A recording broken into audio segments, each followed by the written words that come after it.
V nekonečnom vesmíre existujú miesta, kde prekračujú hranice nášho chápania. Miesta, kde čas a priestor prestajú fungovať. Miesta, kde gravitácia je tak silná, že z nich neunikne ani svetlo. Tieto záhadné objekty sú známe ako čierne diery.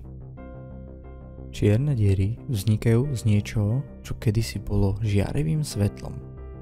Predstavte si hviezdu niekoľkokrát väčšiu ako naše Slnko. Po miliárd rokoch, keď už hviezda vyčerpá svoje palivo, nastane osudný okamih. Hviezda sa zrúti do seba a vznikne čierna diera. Je to akoby sa všetká hmota zmrštila do jedného bodu, do singularity. Tento bod má nekonečnú hustotu a gravitáciu tak silnú, že nič, čo sa priblíži, nemôže uniknúť. Každá čierna diera má svoju hranicu, ktorá sa nazýva horizont udalosti. Je to bod, z ktorého už nie je návratu. Ako náhle niečo prekročí tento horizont, bude vtiahnuté do čiernej diery a navždy zmizne. Ale čo sa deje vo vnútri čiernej diery? Tam v strede sa nachádza singularita. Miesto, kde všetky známe zákony fyziky prestajú platiť. Je to záhada, ktorú stále nedokážeme plne pochopiť. Nie všetky čierne diery sú rovnaké.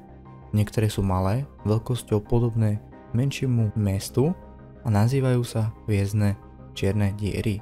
Sú to pozostatky masívnych hviezd, ale v srdci galaxií sa skrývajú oveľa väčšie monštra, supermasívne čierne diery, ktoré môžu mať hmotnosť miliárd slnk.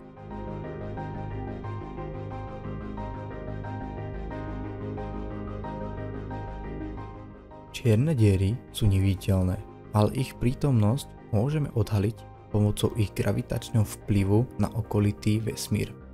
V roku 2019 sme však urobili obrovský krok vpred, keď sme po prvýkrát v histórii získali obraz horizontu udalosti supermasívnej čiernej diery galaxii M87.